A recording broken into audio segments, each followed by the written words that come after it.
Alhamdulillahirabbil alamin wa bihi nasta'in wa la umuri dunya wa din wa la alihi wa sahbihi ajmain. Rabbi shrah li sadri wa yassir li amri wa hlul 'uqdatam min lisani yafqahu qawli. Yang terhormat Bapak Kepala Sekolah dan yang saya hormati Bapak Ibu Guru beserta staf SMK 1. Alhamdulillah wa syukurillah pada kesempatan kali ini kita dapat berkumpul di ruang kelas ini yang insya Allah penuh barokah. Amin ya Allah. Puji syukur kepada Allah Subhanahu wa Ta'ala yang mana pada saat ini kita masih diberikan nikmat iman, nikmat Islam serta nikmat sehat, sehingga kita bisa melaksanakan diseminasi atau sosialisasi pemahaman budaya positif di sekolah. Sholawat dan salam kita curah limpahkan ke junjungan Allah Nabi besar Muhammad Sallallahu Alaihi Wasallam, kepada para keluarga, sahabatnya, tabi'in-tabi'atnya, dan sampai kepada kita selaku umatnya mendapat syafaat di dunia dan di akhirat. Amin ya Allah ya Rabbal alamin. Mohon izin kepada Bapak Kepala Sekolah, kepada Bapak Ibu Guru semuanya, hari ini saya menyampaikan amanah atau tugas dari kegiatan guru magang ini. Untuk itu saya mohon maaf yang sebesar-besarnya. Saya berdiri di sini bukan untuk menggurui, tetapi di sini saya sedang tahap belajar yang mana harus menyampaikan kegiatan ini. Mohon izin juga, mohon maaf juga kepada senior-senior saya, ibu bapak guru. Saya menyampaikan amanah ini semoga menjadi motivasi untuk rekan-rekan semuanya dan bermanfaat untuk semuanya. Mohon maaf juga, mudah-mudahan dengan adanya diseminasi ini dapat menambah apa yang menjadi kegiatan saya, bila dirasa atau perlu ditambahkan atau ditingkatkan lagi.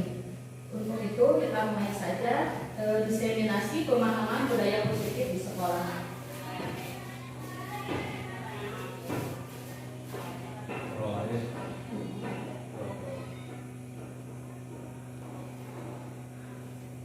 Tujuan pembelajaran khususnya menyampaikan pembelajaran dari penerapan konsep inti dari modul budaya positif serta pemahaman mengenai konsep inti dalam modul budaya positif. Tujuan aksi nyata menyampaikan pemahaman konsep-konsep dalam modul budaya positif.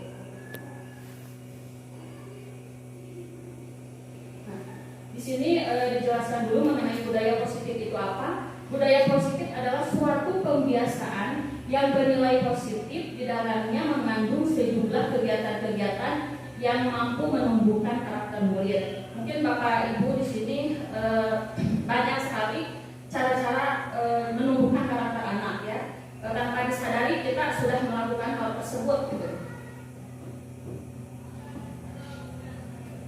Nah, konsep utama budaya positif ini ada 7 yang akan saya jelaskan. Yang pertama, perubahan paradigma belajar, disiplin positif, motivasi perilaku manusia, kebutuhan dasar manusia, posisi kontrol restitusi, keyakinan dan segitiga restitusi. Nanti di sini akan saya bahas satu persatu.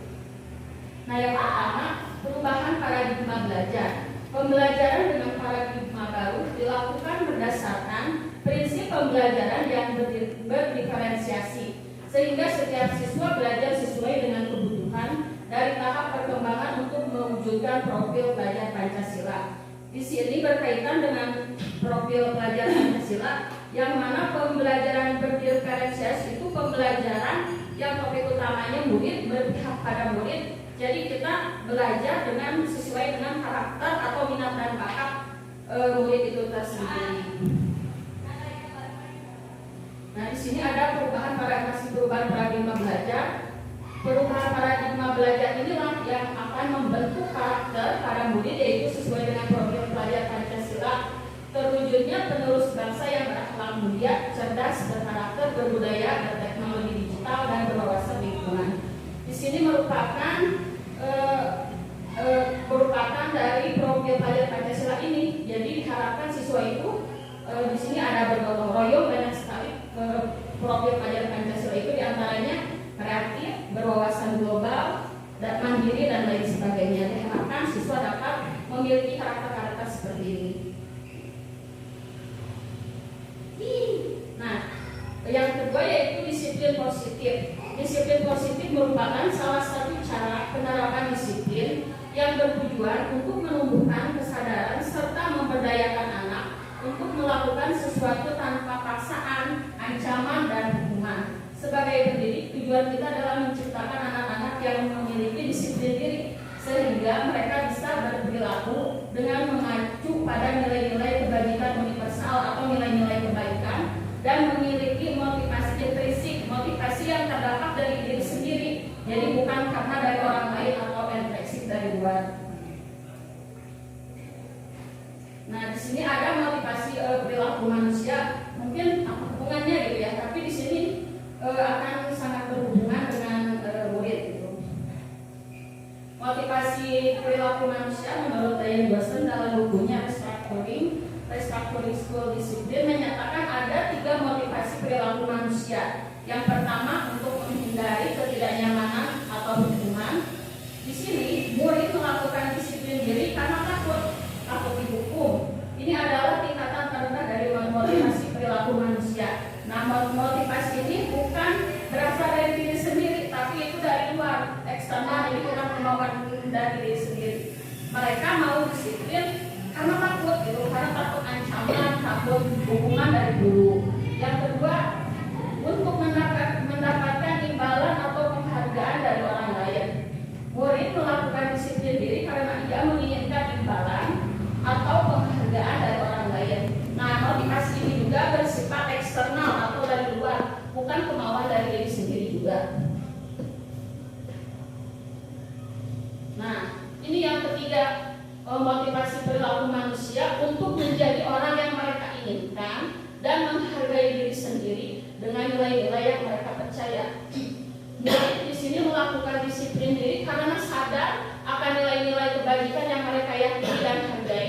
Dan ini motivasi yang sangat membuat seseorang memiliki disiplin positif karena motivasi dan perilakunya bersifat eksternal, jadi atas kemauan murid sendiri, bukan karena takut ancaman, hukuman, atau takut dimarahi guru, atau karena ingin memuji guru, bukan, tapi karena diri sendiri, bukan dari eksternal. Nah, perilaku manusia ini tidak hanya berlaku pada murid atau anak-anak, tapi berlaku juga pada kita sebagai orang dewasa atau sebagai guru. Contoh kecilnya, ketika kita sebagai guru datang ke sekolah itu, misalkan bukan karena takut kalau datang telat nanti aku dimarahin oleh bapak kepala sekolah, bukan karena sekedar kalau datang telat nanti tidak mendapat ujian, bukan seperti itu, tapi kita datang sebagai guru tepat waktu karena kita menyadari bahwa itu disiplin diri yang harus kita laksanakan di sekolah.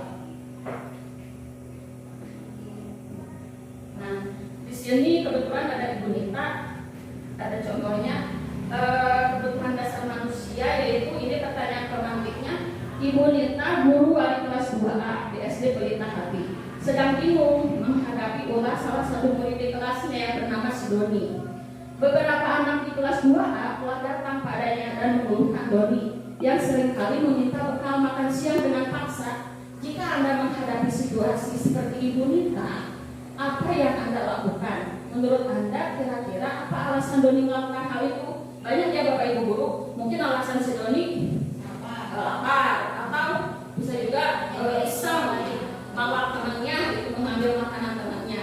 Nah, ini ada pertanyaan, nanti ini akan berkaitan dengan materi kebutuhan dasar manusia.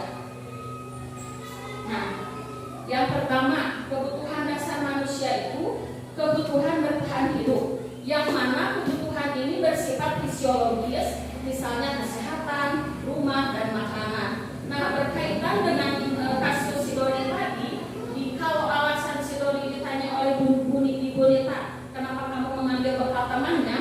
Kalau jawabannya Doni karena lapar, berarti ini yang dimaksud dengan kebutuhan bertahan hidup, karena dia memerlukan makan, sedangkan dia tidak membawa bekal, seperti itu. Yang kedua, kebutuhan untuk diterima atau kasih sayang dan rasa diterima. Kebutuhan untuk memberi dan menerima kasih sayang. Anak-anak yang memiliki kebutuhan dasar ini biasanya ingin disukai dan diterima oleh lingkungannya. masih berkaitan dengan tadi kasus yang Doni Ibu Nita. Nah, bisa saja di alasan si Doni itu mengambil bekal temannya karena dia iseng gitu, iseng, sehingga nanti si temannya tersebut caper, si temannya tersebut kan bilang ke gurunya laporan lagi memberitahu orang tuanya, Bu, ini Doni mengambil bekal temannya. Pada akhirnya di rumah akhirnya si Doni itu diperhatikan oleh kedua orang tuanya, dan besoknya pun si Doni ini dibekali oleh orang tuanya. Nah, ini yang dimaksud kebutuhan untuk diterima atau kasih sayang dan bisa diterima ini. Kalau dalam bahasa kita caper ya, jadi dia cari perhatian seperti itu. Kemudian kebutuhan yang ketiga yaitu penguasaan, kebutuhan pengakuan atas kemampuan. Kebutuhan ini meliputi keinginan untuk dianggap berharga, bisa membuat pencapaian atau kompeten diakui dan dihormati. Anak-anak yang memiliki kebutuhan dasar akan penguasaan yang tinggi biasanya ingin selalu menjadi pemimpin. Nah, masih berhubungan dengan si Doni tadi, yang berkaitan dengan si Doni tadi. Doni bisa menjadi penguasa karena dia merasa jagoan gitu di kelas. Saya ingin mengambil bekal teman, saya ingin mengambil bekal teman saya gitu. Jadi dia memiliki penguasaan terhadap teman-temannya. Nah, karena akhirnya nanti temannya pun akan takut gitu kepada Doni, dan dia beranggapan saya ini sebagai penguasa gitu. Ini kebutuhan dasar selanjutnya ada kebebasan. Kebutuhan akan pilihan kebutuhan untuk bebas adalah kebutuhan kemandirian. Anak-anak dengan kebutuhan kebebasan yang tinggi, mereka akan senang mencoba hal baru dan menarik. Nah, masih dengan kasus si Doni tadi, di sini kebebasannya seperti apa? Misal seperti ini, si Doni tadi, jika alasannya si Doni pengen yang teman, Bu, padahal si Doni sudah dibekali oleh orang tuanya bekal, tapi bekalnya itu bos dari orang tuanya. Ketika dia melihat temannya membawa bekal yang berbeda, dia menginginkannya, dia merebutnya. Nah, di sini dia bahwa pada dasarnya Doni ini sedang kebutuhan atas kebebasan dirinya. Di mana saya saja, saya ngambil yang teman pun tidak jadi masalah karena dia merasa bebas seperti itu. Dan yang kelima, kesenangan, kebutuhan untuk merasa senang.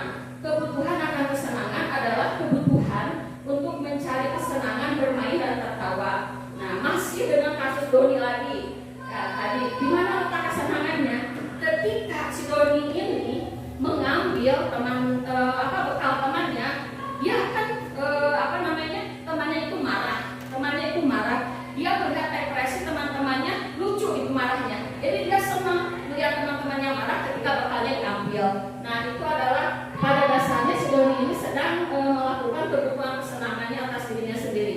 Mungkin Bapak Ibu guru juga sering di kelas yang lihat anak mainan diambil padahal dia punya, atau makanan berebut padahal dia punya. Karena inilah kebutuhan dasar manusia ini. Nah, kejudul yang selanjutnya yaitu posisi kontrol restitusi. Ada 5 posisi kontrol sebagai guru. Yang pertama itu sebagai penghukum. Seorang penghukum bisa menggunakan hukum fisik maupun verbal. Ini guru sebagai penghukum. Kemudian yang kedua, pembuat merasa bersalah.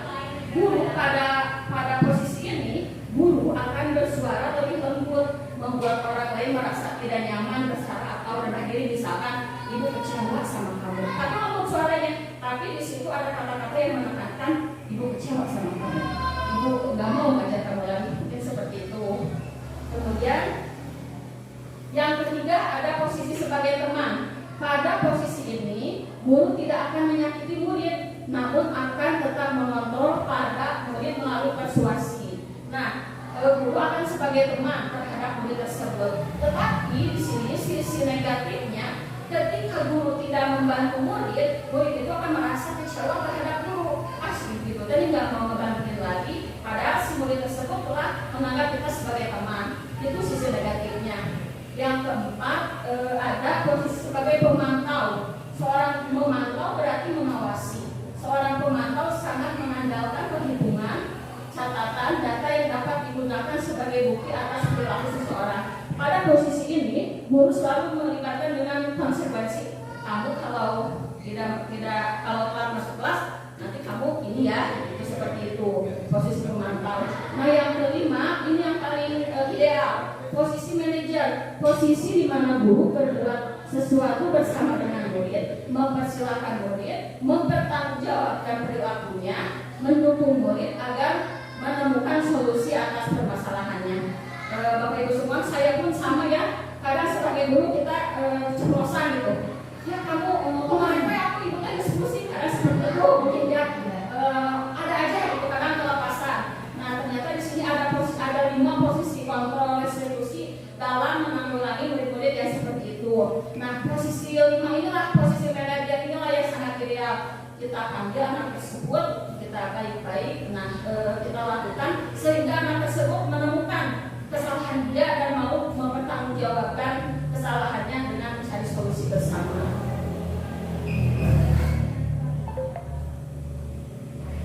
Berlanjut ke keyakinan kelas. Keyakinan kelas merupakan sesuatu yang dapat diterapkan di lingkungan kelas tersebut. Pembuatan keyakinan kelas melibatkan semua warga kelas melalui kegiatan surat pendapat. Nah, di sini ada contohnya. Keyakinan yaitu nilai-nilai kebajikan universal yang disepakati secara bersama-sama, menumbuhkan budaya positif melalui keyakinan kelas, bertujuan untuk mengenalkan keyakinan kelas kepada murid, membiasakan keyakinan kelas untuk menumbuhkan self-disiplin pada murid. Nah ini contoh misalkan kita dibuat di kelas, kita membuat keyakinan, ini ada contoh keyakinan kelas 5, kita tulis di papan tulis, anak pun yang menulisnya atau bisa juga di karton. Yang pertama selalu bersikap positif, senantiasa menjadi diri terbaik, berkomitmen terhadap setiap tugas, senantiasa saling membantu. Ketika anak berbuat hal yang negatif, kita tanyakan, kamu masih ingat tidak dengan keyakinan kelas yang sudah kita sepakati bersama? Ada apa saja di situ? Misalkan selalu bersikap positif, Bu. Kenapa kamu berperilaku negatif? Kita cari tahu alasan mengapa anak tersebut melakukan hal itu. Nah, ini yang bagian ini mengenai segitiga restitusi masih saling berkaitan. Restitusi adalah proses menciptakan kondisi bagi murid untuk memperbaiki kesalahan mereka sehingga mereka bisa kembali pada kelompok dengan karakter yang kuat. Restitusi sebuah tawaran bukan paksaan. Restitusi fokus pada solusi dan dapat mengembalikan murid yang berbuat salah pada kelompoknya. Nah, yang mana di segitiga restitusi ini seperti ini. Nah, ini adalah gambaran segitiga restitusi, cara menghadapi siswa yang tidak mengerjakan tugas, misal di kelas tidak ada perubahan. Di sini ada segitiga restitusi. Yang pertama yaitu dari bawah dulu menstabilkan identitas, kemudian validasi sisi yang pertama validasi tindakan yang salah, dan yang kedua menanyakan keyakinan tunas. Nah, di sini yang pertama kita panggil dengan cara baik-baik. Mungkin saya juga pernah ya dengan cara marah-marah sudah gitu ya. Dicoba dengan cara ini. Misalkan setiap orang pasti pernah melakukan kesalahan. Ibu pun sama pernah melakukan kesalahan. Nah, kamu bukan satu-satunya orang yang melakukan kesalahan ini. Kemudian kita validasi tindakan. Sekarang ibu mau tanya, tentunya kamu punya alasan mengapa kamu melakukan itu. Adakah cara yang efektif untuk mendapatkan apa yang kamu butuhkan? Nah, ketika dia sudah menjawab, kita gali dengan keyakinan kelas. Kamu masih ingat tidak berhubungan dengan yang tadi? Kamu masih ingat tidak keyakinan kelas yang sudah kita sepakati? Kamu ingin menjadi seorang apa kalau masih bersikap seperti ini? Nah itu dasarnya. Saya coba gitu ya, sebelum saya terapkan yang lain, saya coba di kelas dulu. Mungkin Bapak Ibu tahu Raka, murid yang bernama Raka di kelas 5 ya super gitu. Saya juga juga sebagai guru belum menerapkan seutuhnya posisi kontrol sebagai manajer gitu, sebagai guru itu. Ada kalanya ketika marah-marah, kesal gitu, dimarahin masih seperti itu, tidak ada perubahan, digalakin masih sama. Saya coba dengan cara seperti ini. Saya panggil anaknya yang nulisnya tadinya paling terakhir mungkin yang sudah mengajarnya tahu pengalaman tentang apa gitu.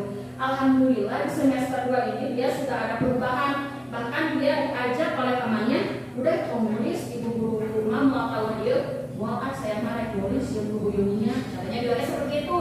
Sampai dia beres, sampai dia selesai tugas-tugas yang saya berikan, PR-PR yang saya berikan, alhamdulillah dia tuntas mengerjakan. Walaupun tulisannya kasih acak-acakan, tapi saya tidak mempermasalahkan. Yang penting dengan dia ada kemauan untuk belajar dan mau berusaha, saya itu sudah sangat ada kepuasan tersendiri seperti itu.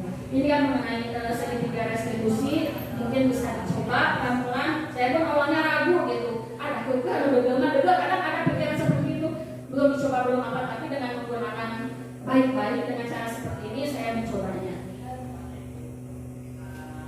Nah ini tadi yang sudah ya, ini menstabilkan identitas yang tadi. Bagian dasar dari segitiga ini bertujuan untuk mengubah identitas anak dari yang gagal karena melakukan kesalahan menjadi orang yang sukses dengan cara mengatakan kalimat-kalimat seperti ini. Berbuat salah itu tidak apa-apa. Tidak ada manusia yang sempurna. Ibu pun pernah melakukan kesalahan. Kita pasti bisa menyelesaikan masalah ini. Itu kalimat-kalimat yang bisa digunakan. Yang sisi dua tadi, validasi tindakan yang salah. Setiap tindakan dilakukan dengan satu tujuan, yaitu memenuhi kebutuhan dasar. Contoh kalimatnya, kamu pasti punya alasan mengapa kamu melakukan hal itu. Kamu patut bangga pada dirimu sendiri karena kamu telah melindungi sesuatu yang penting buatmu. Misalkan si anak berantem itu karena melawan, mukul. Mungkin dia mukul itu karena dia melindungi dirinya, takut sama temannya. Nah, kita berapresiasi dulu, nanti setelahnya kita ya nasihati seperti itu, dan sampai mencarikan solusi bagaimana ketika ada temannya yang seperti itu. Kemudian sisi ketiga menanyakan keyakinan. Pertanyaan-pertanyaan di bawah ini dapat menghubungkan keyakinan anak dengan keyakinan kelas. Apa nilai-nilai umum yang sudah kita sepakati? Apa bayanganmu tentang kelas yang ideal? Mau seperti apa nanti kamu? Ini contoh kalimat yang bisa digunakan. Nah, udah. Mungkin Bapak Ibu awalnya mungkin banyak yang bertanya-tanya, apa sih guru penggerak itu kenanti gitu, tentang apa gitu. Saya pun sama belum sepenuhnya karena saya baru jalan 2 bulan ini. Tetapi dalam 2 bulan ini sedikitnya saya sudah tahu, oh di dalam guru penggerak ini, di dalam pendidikannya itu ternyata mengarahkan kita untuk menjadi pendidik yang sesuai gitu dengan filosofi Bapak Ki Hajar Dewantara, yang mana dengan konsep triloginya yaitu ada 3, mungkin Bapak Ibu juga sudah tahu semuanya.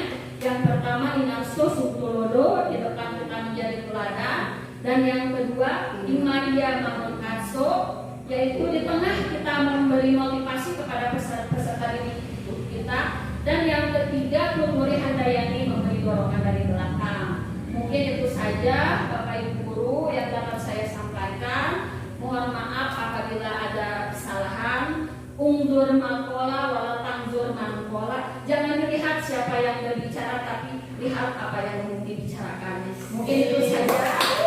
Mohon maaf jika ada kesalahan. Mohon sebelum ditutup, ada yang ingin ditanyakan dulu? Atau sudah cukup?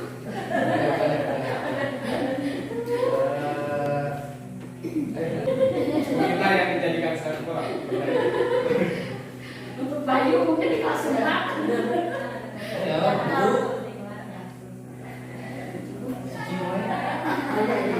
Boleh, kemudian mau nanya dari segitiga restitusi tadi, ya kan berarti setiap hari kita kan kadang anggapnya kayak gitu ya, maksudnya dari apa yang Yunia sampaikan, gitu oh sebenarnya bisa gitu diterapkan ke seorang Bayu yang misalnya kan sudah benar-benar ini gitu dengan pertanyaan-pertanyaan yang membangun.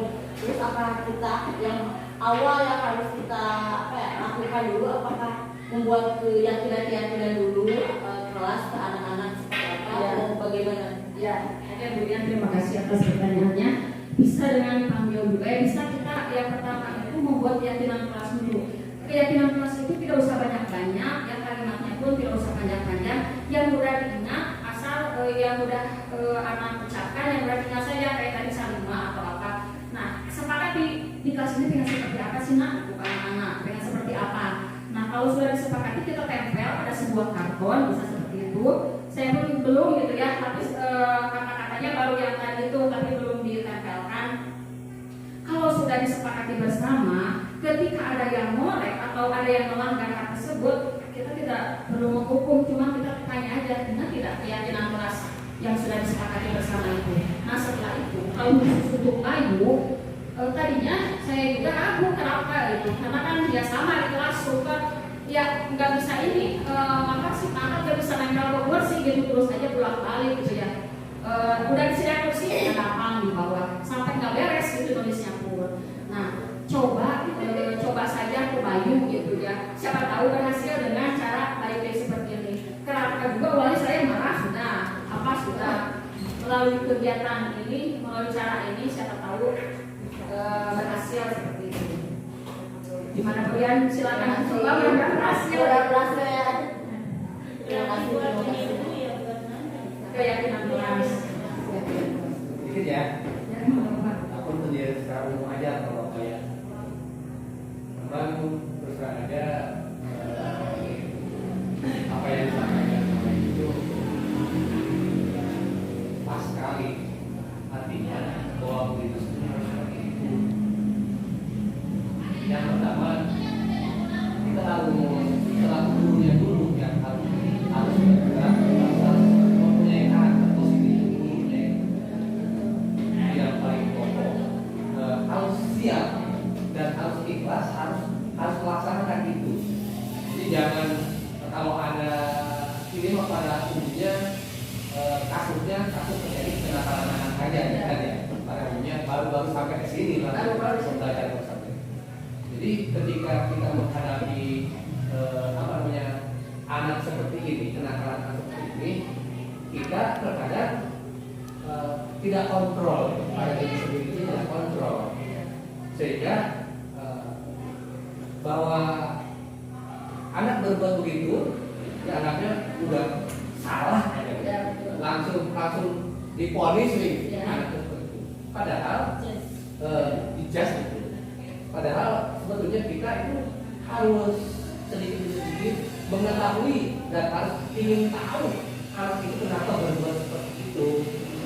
Jadi, nah di sini yang bukan ada programnya seperti itu ya, untuk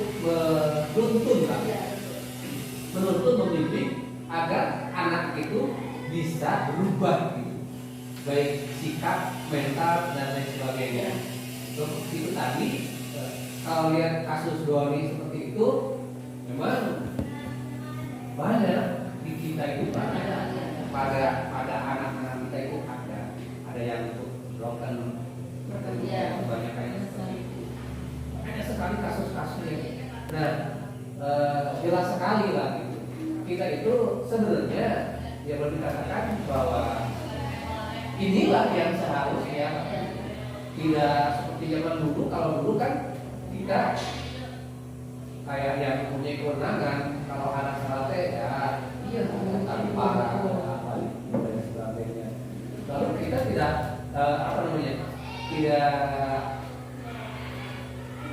mencari solusi yang seperti ini, tidak mencari solusi seperti ini, harus gimana, karena guru itu sebagai penguasa aja. Ya, betul. Padahal ya tentunya kita selaku pendidik ya harus bagaimana caranya mendidik anak supaya berubah atau dia punya keyakinan bahwa dia itu berharga pada dirinya. Ada. Terima kasih apa yang disampaikan seperti mudah-mudahan dengan adanya dokumen seperti ini Bapak dan Ibu juga menyerap ilmu-ilmunya yang disampaikan tadi dan diterapkan di masing-masing keluarga, sebab kasusnya berbeda. Ada kasus kenakalan saja, ada kasus anak yang misalkan anak itu anaknya kurangnya bodoh gitu ya, lambat tidak bisa baca, padahal tinggal mungkin ada aturannya lalunan sampai mengenal hatinya baru bisa tanggung jawab. Ya gitu ya. Itu saja mungkin sedikit. Terima kasih kepada Bapak Kepala Sekolah yang telah memberikan umpan baliknya gitu. Apa yang dikatakan Bapak Kepala Sekolah itu sama persis Pak seperti apa yang fasilitator saya katakan ketika dalam pendidikan guru penggerak seperti itu. Bahwa halnya kita sebagai guru itu sesuai itu tadi filosofi Bapak Ki Hajar Dewantara tadi, seorang guru itu harus menuntut anak sesuai kodratnya gitu. Karena pada dasarnya anak walaupun kita hanya bisa merubah lakunya gitu, tingkah lakunya, karakternya kita sedikit-sedikit perbaiki. Betul sekali, terima kasih sekali Bapak telah memberikan umpan baliknya yang sangat bermanfaat, dan sangat bermanfaat sekali dan menjadi motivasi untuk saya lagi untuk melanjutkan program ini karena masih ada 4 bulanan lagi belum selesai. Ada lagi Bapak Ibu yang ingin ditanyakan? Ya, Bapak mau ada yang ingin ditambahkan lagi? Mungkin itu saja yang dapat saya sampaikan. Kurang lebihnya mohon maaf. Terima kasih kepada Bapak Kepala Sekolah, kepada Bapak Ibu Guru semuanya yang telah bersedia meluangkan waktunya untuk saya menyampaikan